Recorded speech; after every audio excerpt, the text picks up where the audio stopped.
Meow meow. Meow meow's in here. Meow meow gave me good luck kisses on love.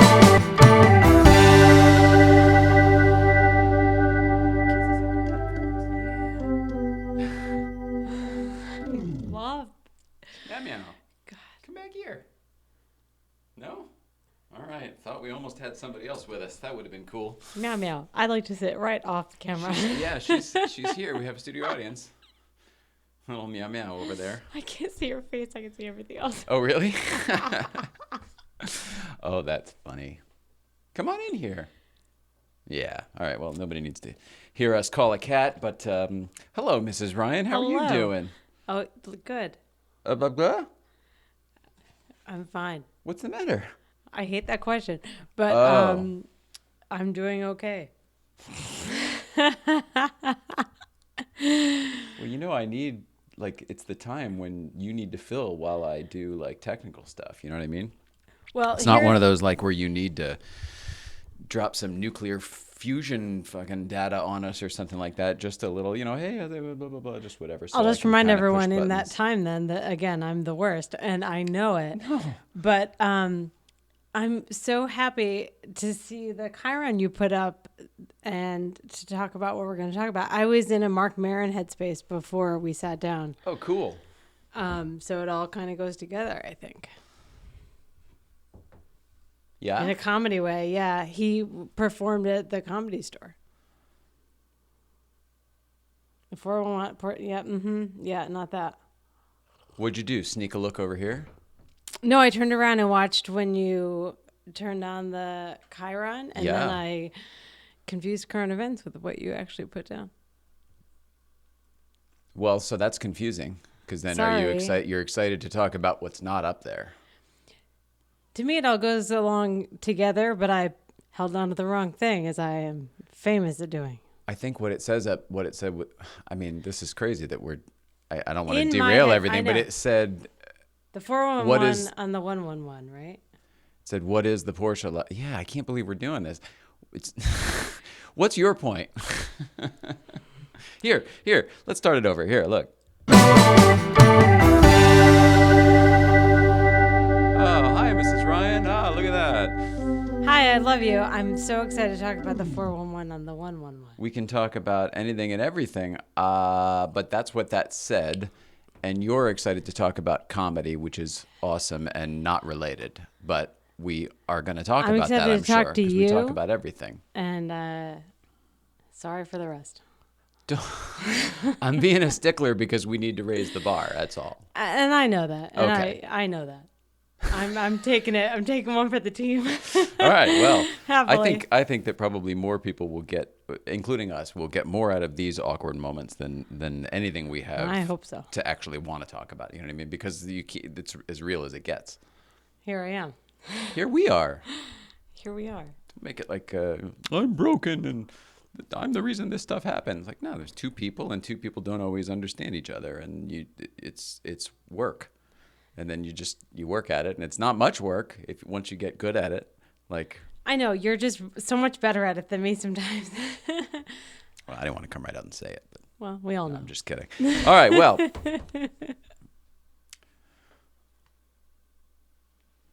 it's so funny. Oh, I got distracted. I see. I know your flashy thing. I said well, and it was okay. But you literally just wait for anybody else to take the ball. Yet you claim to always want it. Give it here. I say often that I don't. I'm open. I don't want it. I'm a bad false flag yeller. You say I'm open when you're like, don't throw it over here. I'm pretty sure anyone that played soccer with me would agree with you. No. It's fabulous. All right. It's a work in progress, like all of us, right? Yes. So today is, hello. Hi, everybody. Today is Wednesday, April 11th. That translates to 411, which translates to you wanted to talk about what porschelife is. And I was like, the 411 on our 111, because people ask about the 111 all the time, too. So in general, it's everything you wanted to talk about yesterday that we didn't get to. Because I derailed a little bit of the conversation, I think, also. But that's my specialty. I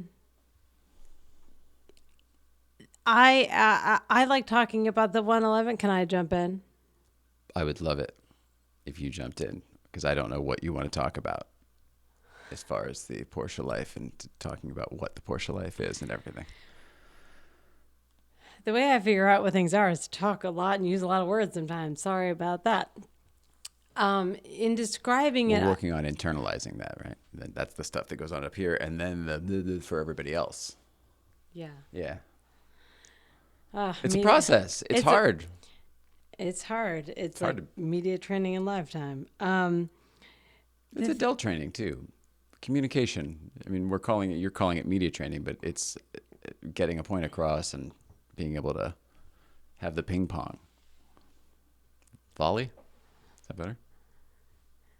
Either one's fine. It's just all terms I'm like really bad at. Like it's all things I'm so bad at. I don't think you're nearly as bad as you think you are. You're just uncomfortable about it. Even if you could get over the discomfort, you'd probably just be fine because other people think you're adorable and enjoyable and all of the things you think you're not. I love you for saying that and pointing it out because I do hope that you're right, and I do feel I feel myself getting panic stricken and what You just sweat through your astronaut shirt. Oh, that's not your. This is not oh, the that's astronaut. a Carpe. This That's is a Carpe shirt. All right. one of my favorite Carpe gear items. I'm sorry, it was pink. I thought it was the astronaut one. Go ahead. I love the astronaut one I wore the other day. Porsche life to me is just creative adulting. Is that? How's this? Uh-oh. We used to have old lives. Do you know how to tell you? Because you're writing a lot, and I want to know if you're a good writer or not. And I want to know, the storytelling here will like all be part of it. I'm a great writer. I'm a good editor. Thank God.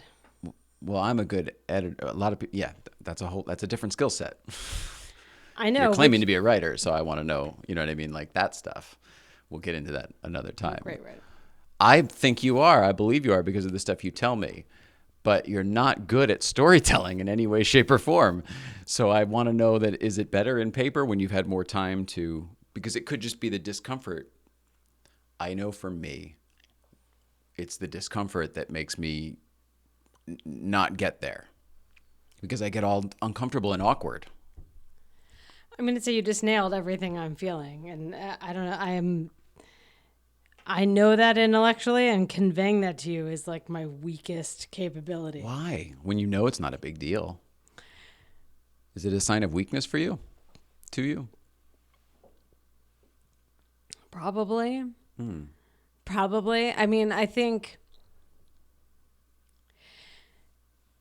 when we get to an episode about married life, I think I'll probably cover this more, but it's a constant struggle for women to be attractive to their spouse, and it might be like that for everyone, but it's certainly a female thing.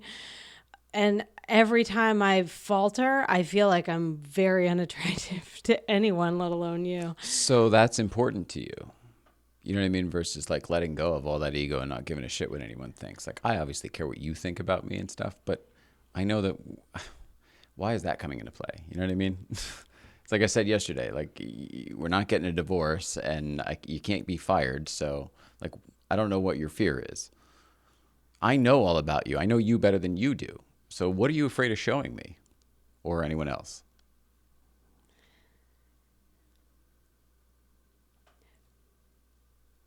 I'm not exactly sure. I think tough.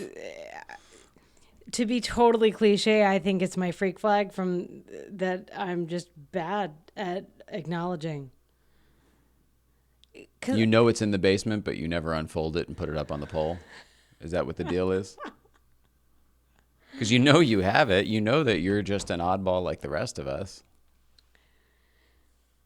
Truthfully, I think it's the advent of changing your lifestyle to being a creative. I wasn't looking at that. To being a creative person versus my old life, which is a lot more stringent. And I think allowing the... Stringent? In what way? Regimented, planned. Yeah. There are certain things you have to stay following, and this is great. This is like a Jerry's Deli menu with like every option available of like what kind of creative do you want to be, and the onus is on you to know that you like strawberry blintzes. That's what I used to eat there. But if you don't know what you like to eat, that menu is impossible. Yep. So what do you do? You have to really find out what you like to eat. How do you do And that? you have to go within, meditate, and find yourself. You're giving me answers like you've done all this already and you're good. I do it all the time. I'm not good. Okay. It's a constant work in progress. Is it harder for me than it is for other people? One, how would I know? Two, why do you care? This is my point. You're always measuring against normal and everybody else. And I don't understand that because I literally am repelled by all of that behavior. So am I on an intellectual level. And that has been a criticism that's been given to me before. Like, it's really something I struggle with, obviously. Okay. Sorry. All right. Well, this isn't therapy, and I don't know what, but you wanted to talk about Porsche life. So I thought in a version of storytelling. And I kept being trying to go back to it. Okay. Did I? I'm not good at that part, I guess. Conveying that I'm trying to go back. I would like you to there. talk about Porsche life in the way that you want to, if you want to, or we can just bail on this whole thing and make it something else. I feel that I'm dealing with a hostile witness, however, though, because I'm trying to like get down a hallway and you're like, but I don't know, but I could go down that hallway, but I, it's like, yeah, so let's do it. Shall we? I would like to go down the the 111 hallway if that's still okay. Anything's fine. You drive. I don't like driving. But you don't like passenger either because you like to jerk the wheel. No, I jerk the wheel. I don't like it. The thing about the lifestyle that I feel like is hardest to convey is that it's more of a feeling. It's more of an authenticity. And Okay. you keep giving me that face. Here's what I think. I wish that we could just burn the last 10 minutes, but for the sake of it being real, I say we keep it. It's important to establish our old life and talk about what happened and then explain our new life, and that will show its importance and its significance. That's how I would do it.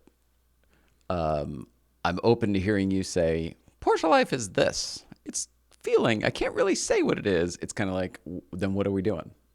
Do you have something to say or not? I tend to say on the topic, I'm way better in life in general with answering questions because I clearly am just better at that part. So I don't necessarily know where you want me to start, but like I feel like I talk about my shit all the time. So All right. Well, let's talk about this. Oh, That came up as a Facebook memory today. That's somewhere where you were just about shedding your old life that was not really all that good for you. And you had things like that. These are just different tests, different things, broken things, yeah, broken that was things at the about beginning. you. Okay. So you had a life as a publicist and MS came into your life and tests like that came into your life and your old life went away. Is that fair to say? All the trappings of my old life went away. I think where I get stuck is that I still feel like the same person. You are the same person. What's the matter? Emotions.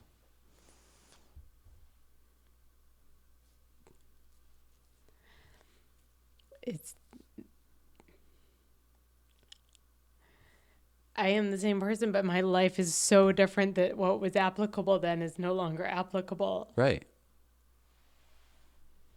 Makes me sad sometimes. Okay, that's understandable. The reason for showing that stuff to me is because it was all the like you have to break, you're having, I'm assuming, this emotional response because like that was a dark ass time, and that was just dealing with you there. That was before even I got sick. But it was a matter of life deals you a hand here and there, and sometimes they're better than others, and what you do with it, and just like you said, your old life wasn't applicable. What was once possible and what was once normal, to use your word there, wasn't normal anymore. And it wasn't possible anymore. And what do? You lose yourself. That's what we did. Lost ourselves for a while, trying to figure out, like, I don't understand this entire life that we made for each other, for ourselves, for each other is like not feasible and not, it's literally gone away. So what do? Now I would say is a time when you internalize, you figure out what you're all about and whatever else you want to talk about. But I feel like we broke down before we got to whatever this Porsche life is. And the Porsche life is a name just because that all happened at the same time for us. For me, the Porsche life was an Instagram name to document our adventures, or what could be our last adventures. Like, we didn't know at that point. We didn't know if you weren't going to be able to walk in 6 months or what. Like, we didn't know. And we didn't know if I'd be alive at all. Like, we just didn't know. And that's a scary place. So anyway, that Porsche life thing it's sort of like, for lack of a better term, it could have said, the Ryan's new life or reborn Ryan's or something like that. It was just supposed to be, whatever. I'm going on and on. I think I'm reading your emotions there and getting a little myself. I'm sorry. Okay, don't get like that. That's why no. It's good. I just it's such a. I mean, every day is a gift. That's the Porsche life for me. And Porsche life and 111, while they're together, I can go into them separately. But the Porsche life is every day is a gift, and man, holy crap, just live it. Live it while you got it. That's my hashtag. Live it while you got it. Yeah, I saw that yesterday on something I posted. I agree with you about the philosophy of Porsche life, and I get hung up on little pieces all the time, but I told someone early, like super early, like, I feel like everyone has to go through this because you're not a real person until you've gone through something. And that to me is what Porsche life stands for. It's the coming through the other side of like knowing how to live your life in a joyous way and finding the good pieces of all the life is ridiculous. Like everything, like going to the grocery store is a chaotic adventure sometimes. Sure. And so being able to stay present and find the happiness in situations, I think, is to me what the crux of that philosophy of Porsche life is. Well, and that's the nice thing is that, it's anything for anybody, but it's just positivity. I mean, our sign off is the peace, love, and aloha all the time, which is pretty cool. Is this love in sign language? Did I just do that right? I did that for the first time. Cut it out. Is this love? I don't think so, but I don't. Now that you say it, I don't know what is. This is. No, is that the cow thing? I'm trying to see what the emojis are. If you don't know, you can say I don't know. I don't know. Okay.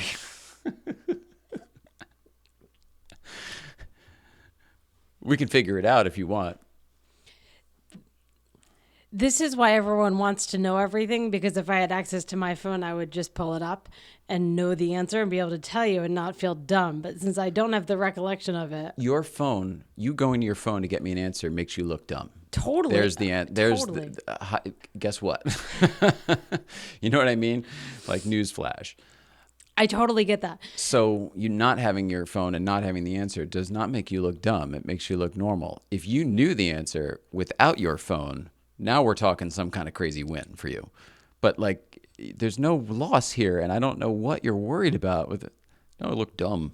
Like, first of all, no, you don't. And two, why do you care? I'm trying to shed the caring part. I think that's a human thing that a lot of people have, and I know you're past it. What are you doing? What are you doing? You're defending it. You know shit, it's a thing everybody has. I'm sure I said that first at some point in this. You just love to defend yourself. I don't know why. I don't know why I feel the need to defend myself constantly, but maybe it's society or whatever. Like there's constantly digs at people. Maybe that's just me. Maybe I just take it in different. the question comes back to, why do you care? Of course there are constant digs at people. Have you been on the internet? I'm serious. Yeah. Don't answer the internet part. It's rhetorical. I mean, I just don't know what you. I think you say things to. It was your old job to like be heard or something. Versus, I stand behind the things that I'm saying. I don't think you stand behind anything you say, because the moment I'm like, "What do you mean by that?" Well, I think I don't mean anything ever. I mean like when you're not sure. I think part of my MS, since we're talking about what broke me down. She flew the MS flag. I'm I'm out. Now I'm out. Now I'm the asshole. Fair enough. You've got it. You get to fly it. Draw four. Draw four, everybody. When I get emotionally challenged and I'm feeling stressed out about anything, whether it's anxiety about this or whatever, or forget what I want to talk about. I'm not forgetting lines because I don't write the shit out, but forget like the path of whatever I want. It triggers old me. Yeah. Physically, like intellectually and physically, it's all the same. Totally. And it's a nightmare. I don't like that person. And then I get stuck wearing it and I'm like, oh, go away. Old you, go away. Oh. All right. Well, then you are obviously sensitive to it, but you've obviously also got your finger on the pulse of it. So I'll let up a little bit. Porsche Life is helping me fix myself, though. And that's, I think, where I got tricked on this topic and whatever. Like, it really has helped me so much. It's such a good way for me to live let me figure this nonsense out, because it's messy. That sounds wonderful. Thanks.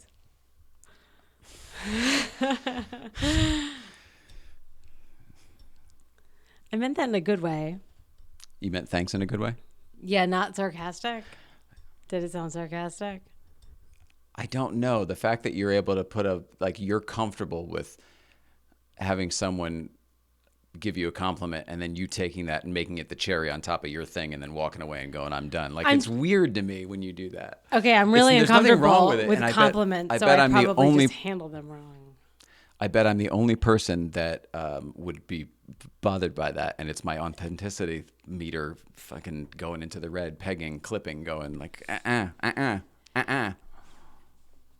Oh, sorry, maybe it's doing this. Oh, I watched that part of yesterday back, and I laughed so hard when that came up. The bullshit meter.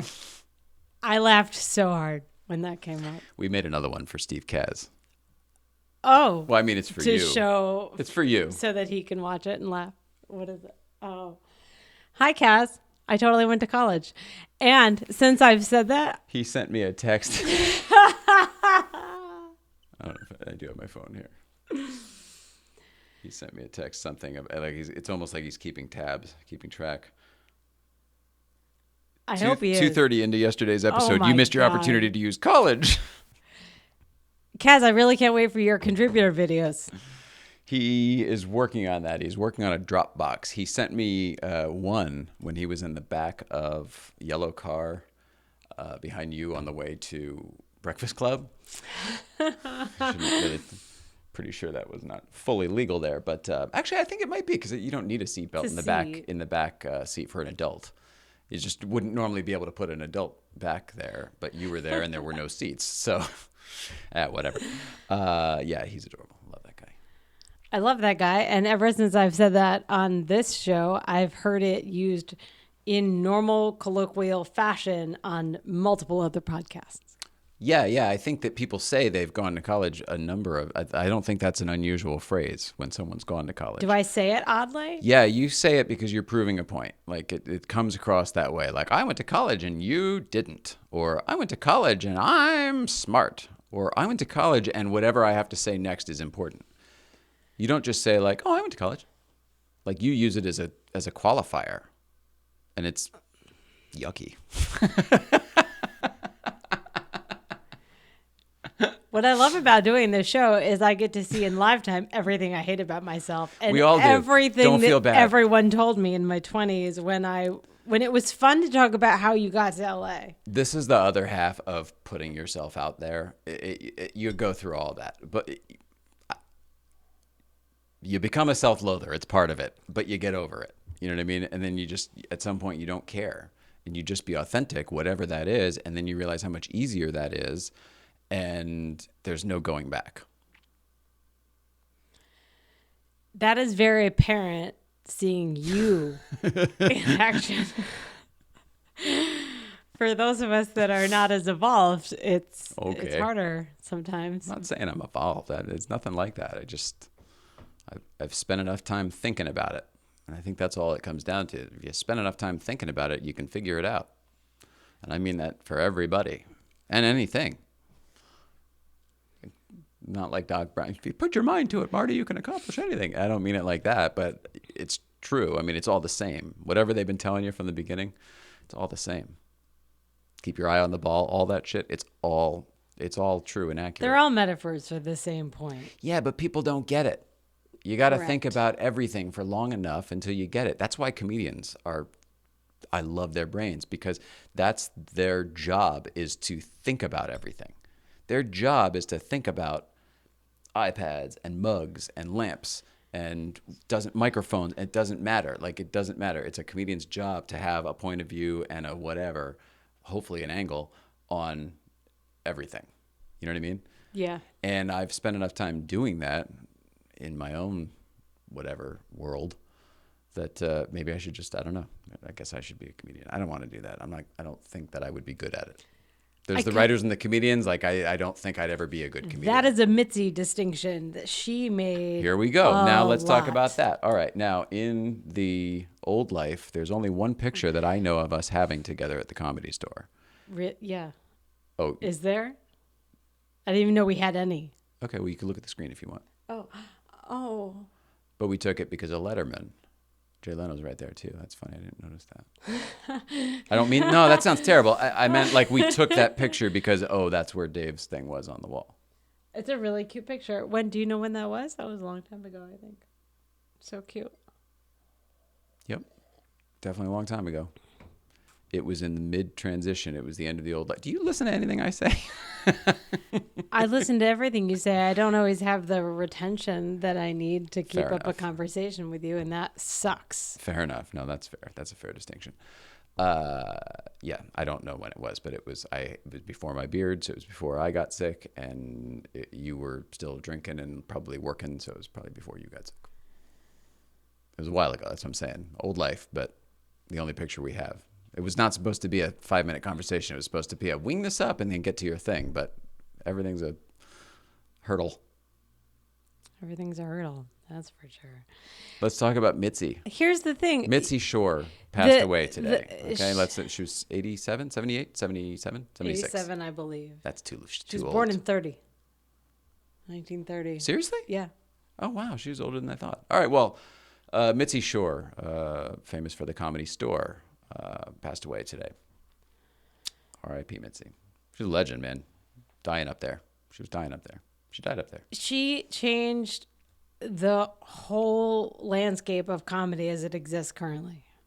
Well, yeah, and if anything, I would say that she helped build the machine that is comedy currently, in the fact that how it works. You know what I mean? As far as, that there's an LA stop and the TV circuit and all that stuff. I mean, she helped create all that with, that's what they cover in I'm Dying Up Here with the guys from the Tonight Show and all, the Johnny Tonight Show back in those days. She helped create that whole machine of like, you go through Mitzi to get to over here and blah, blah, blah, blah. It was like a thing.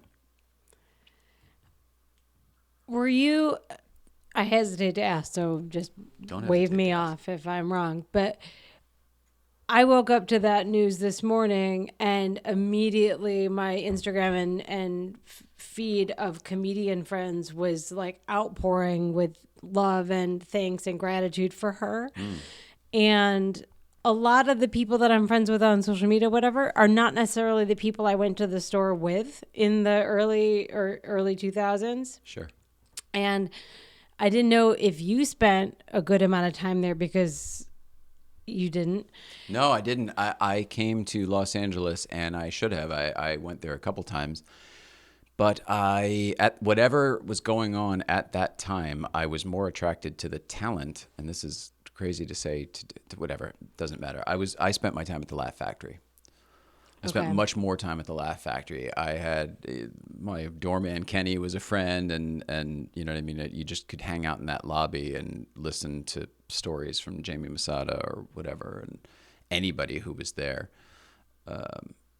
Yeah, I don't know why. It was more approachable. It was like that's what it was. It was more approachable. Like I wore my late show jacket to the Laugh Factory, and somebody talked to me and it opened doors, and like then I was in, you know what I mean?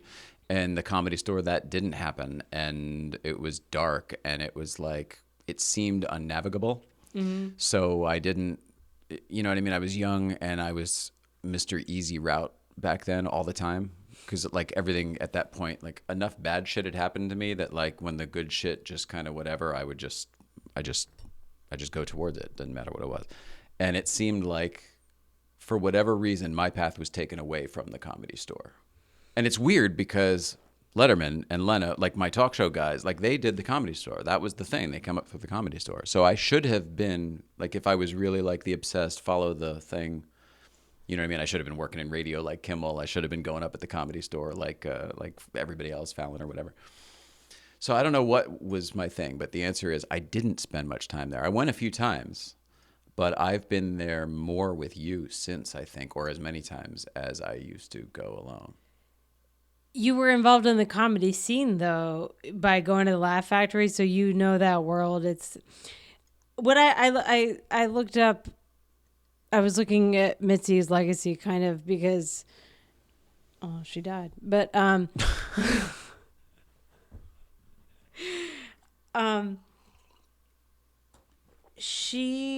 did not know that she was as involved with those beginnings. And I know we watched that show, Just Dying. I'm dying up here. Yeah. I highly recommend for anybody who hasn't. We've recommended it before, but highly recommend for anybody who hasn't seen it. Showtime, I believe, but Jim Showtime. Carrey produced. And the whole there's a lot of good people behind it, and the cast is really good, and Cheeto Santino's in it, and it's good. It's good. It's worth it. If you're into comedy at all, it's sort of like must view because it's like a sort of 70s LA comedy 101. Yeah, and I think that's where I meant to go. Is that's Is it 80, late 70s? Oh, no, it's no. When is it? When does it take place? I always think it's early 70s, but that's the other one with Here's Johnny. That one's when they first moved the Tonight Show to LA, which is like the early 70s. That's the early. Okay, well, So this might be late 70s. the maybe. Comedy Store, Mitzi, I think started it in 72. Okay, well that would be the same year because it used to be. I can't remember the name of it, but it used to be like the place to Ciro's. I think Ciro's. Okay, yeah, because see. she coined the Comedy Store. the Right, name. right. Yeah, and but they took what was an existing like not ballroom, but whatever presentation room and made it the main room and stuff. Like it's very cool. It's a neat historical room anyway. So the 70s sounds right when like the heyday of the 50s, Rat Pack and all that stuff would have been winding down in the 60s and whatever. And like, oh, she took over the room in the 70s. I buy that. Okay, that's a good. I never know how that stuff goes because I came Ciro's into Hollywood, it. Ciro's Hollywood, I think it was called, or something like that that. makes sense. Was it a restaurant? Restaurant, but more, it was just like an upscale place. Like, you know, in the old days when it was a whole night out, it was like, yeah, you'd eat, but there was a show and there was fucking clams, you know, oyster. Like it was a whole thing. It was an all night to do, drinking the whole bit. That was like Supper club, I think maybe that before kind my of like a time. That fancy ass sounds- upscale type of. See, when you talk like that, I immediately go to Boardwalk Empire in my head. Yeah, picture that, but you know, not as old and not over there. Not a, yeah. It all feels like that. And if you watch that show I'm Dying Up Here, it really does such a good job at like showing what that comedy world is like. There's nothing that I can tell that's like embellished about it or too far-fetched. Like it looks crazy, but that's how it goes. And there was a strike in 79. That's why I thought well, it's not why I thought, but David Letterman and Jay Leno were like big proponents of the strike to get paid as performers there. No like, kidding. Yeah, and Dave apparently was the MC for the club and ran the charge with that strike. No kidding. Very interesting. I don't see him running many charges because that's not really what he does, but I Right. see him being the front man of it, making fun of the running of the charges. You know what I mean? Or whatever the fuck. Do you know what I'm saying? Like he would have found a way to turn it inside out, and he would have stood up there, but he would, whatever. I don't know. Who am I? It's super interesting. There's a documentary in the works about her that I'm stoked to see. Oh, good. Speaking of Letterman there, though, just for a second, I learned just shortly before the show, thanks to an Instagram post by Spike Feresten, talking about his next episode of Spike's Car Radio, I think is what it's called. Yes. He's got a couple different ones, though, I think. So Spike's Car Radio is this one. Okay. But he's got another one with another car guy, but that was about watches with Matt Farah. That one's about watches. Oh, no, that's Matt Farah and some... whatever it is, this sounds horribly disrespectful. Anyway, the great Spike Feresten, who was a writer on Letterman and everything else, everyone in the car community knows him. I found out about this car, and that is the first Porsche that got me into Porsche. And I mean that car, that specific vehicle that we're looking at, had Connecticut plates on it. It actually might have New York plates. It doesn't matter. That's the actual car that got me not only into Porsche, speaking of Porsche life, but also that got me to buy my first Porsche, which was similar. Yes, Christmas tree. Yep, there it is. That was my first 944 Turbo that I bought because of that red one. That red one was David Letterman's, of course, and me and my whole bit. Now here's me with the 944 wearing my Late Show jacket that Dave gave me at his house. No joke.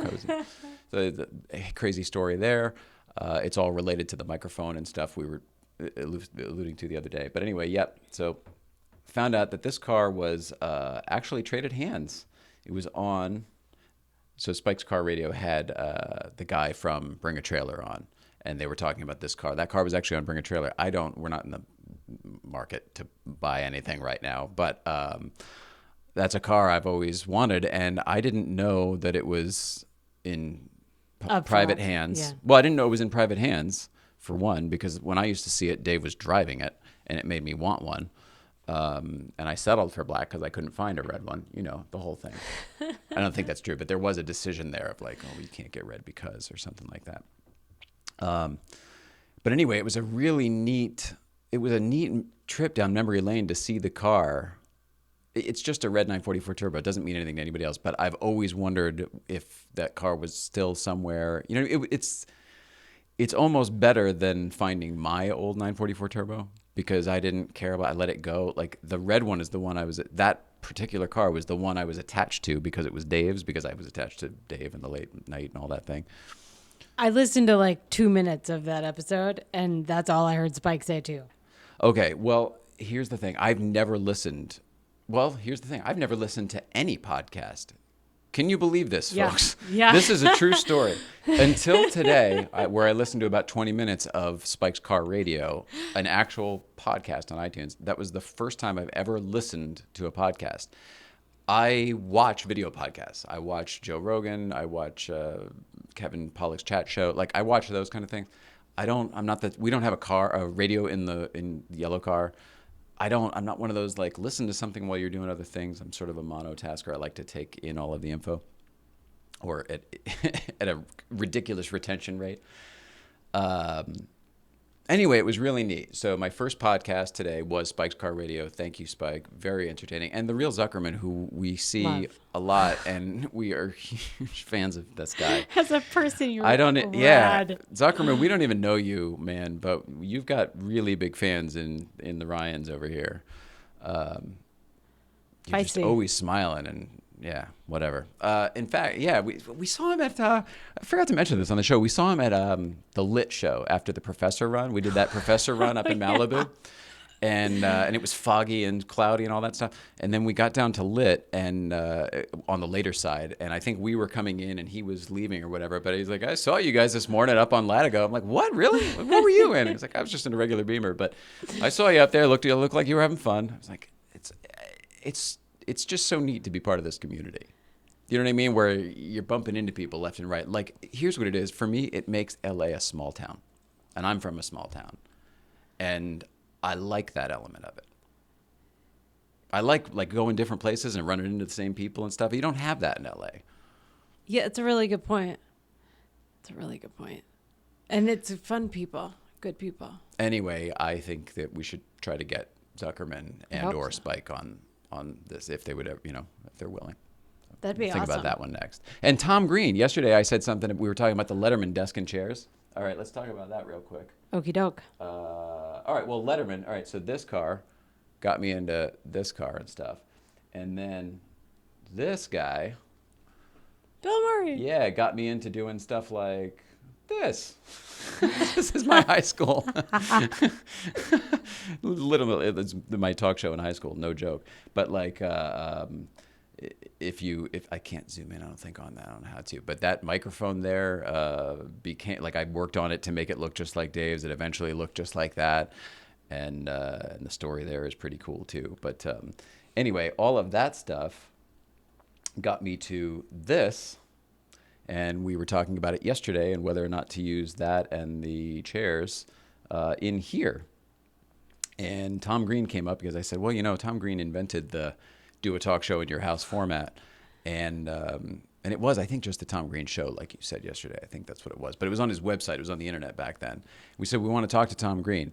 So I put that out on Instagram, and he responded back with, where is this? So I don't know. Maybe we'll have Tom Green. That would be cool. That'd be really cool. That'd be because really I would cool. love to get that information before we actually push the button on something like that. Because I'm still, every day I'm like, yeah, we should do it. And then the next morning I'm like, no, that's ridiculous. And then somehow by the end of the day I get back to, yeah, no, we have to do it. It's good. And I flip-flop back and forth. And I'm not usually like that. So No, you're I'd love not. to hear Tom So. Green. And I'm going to switch the coffee for the water because I feel it. It's crazy. Giggity, giggity, giggity, giggity. That would be really neat to hear his thoughts on that. So separated from Let alone anything else and all his normal Tom course. Greenness. I was a huge Tom Green fan too because he was doing what I thought I would do. He was a couple years older than me, and he got the MTV show. Like I was going to be, I was going to be the next okay. Letterman. You know what I mean? And there wasn't enough time for me to become the next Letterman because Letterman just started the CBS show. Like Letterman's going to be Letterman for a long time. You know what I mean? And I was like, I didn't see the whole spending my life doing that. Whatever. It's a whole thing. Anyway, I wanted to do that, and Tom Green was doing it. He got the MTV, like the younger generation talk show. So I watched it. You know what I mean? And I watched it a lot. So I haven't really followed him since then, but man, when he had that MTV show and his Canadian public access show before that, they released DVDs of all that stuff, and Ottawa, and I would love to talk about that stuff, from the Slutmobile to that's right, Tom Green, the Slutmobile, and where are you going? Where do you think you're going with the microphone? The guy rips it off, and Canadian guy talks, careful of women because they'll steal your smokes. And like, As a Canadian, that's super enjoyable. You do a good accent. It's pretty funny. Sorry, I always astral project into those other places when that stuff happens. It'll be fun to have him on. He's one of the people that, like, not to go too nuts, but like I sit there sometimes when I'm thinking about stuff and I'm like, who do I want to have on the show? And it's like Cheeto Santino is one of them. Oh, cool. His real name is Andrew. We should reach out. I bet he would do it. Now that I'm not as panic stricken as I have been since we started this, basically. I went to college. Work in progress. Cass. I'm finally getting to the place where I'm like, okay, I can reach out to certain people. And one night at a comedy, I think when we saw Byron's show, we ran into comedians in the hallway, and it felt so normal. I ran into Cheeto Santino, on the way to see if someone was in the room.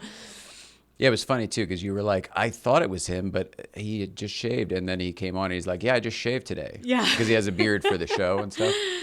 It was him and Adam Devine, I think, Devine, however you say it, from Modern Family.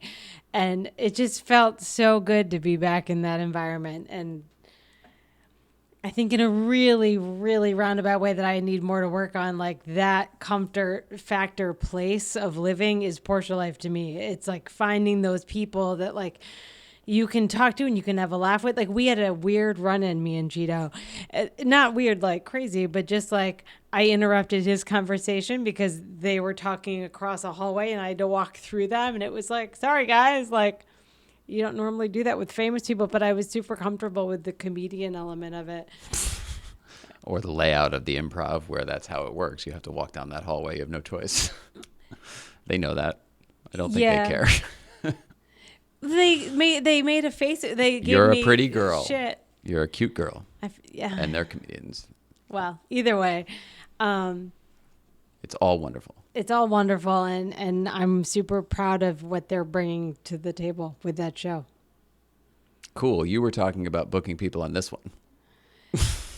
It would be rad to talk to them about it because they're so parallel. They're so aligned with something so important to me, which is the Comedy Store and what Mitzi did to further comedy and all that stuff. Bravo. Are you good? I'm good. Fantastic. Well, it seems like a good time to wrap it up with, we have a stand-up comedian coming on the show tomorrow. Is he stand-up? Mm-hmm. Okay. Richard Chasler, who's a friend of yours for a long time, and he's going to come in studio and talk to us tomorrow. Can't wait. It's been so long. Oh, good. So it's somebody you know well? Yeah. He dated a friend of mine a long time ago, but we've remained really good friends, and he's in that world, and I can't wait to hear about it. Fantastic. I'm the worst. Should I end it on that? Nah, you're not the worst. You're fabulous. We'll end it on this. Oh, look at that. Yeah. Oh, that's a good shot. Sleeping. Meow, meow. I think we should end on that. That's pretty stuff. Yeah. Sure. Highlights of 7 years. All right. Well, I love you, Mrs. Ryan, very much. And we love you at home. And we will see you tomorrow with Richard Chasler. Can't wait.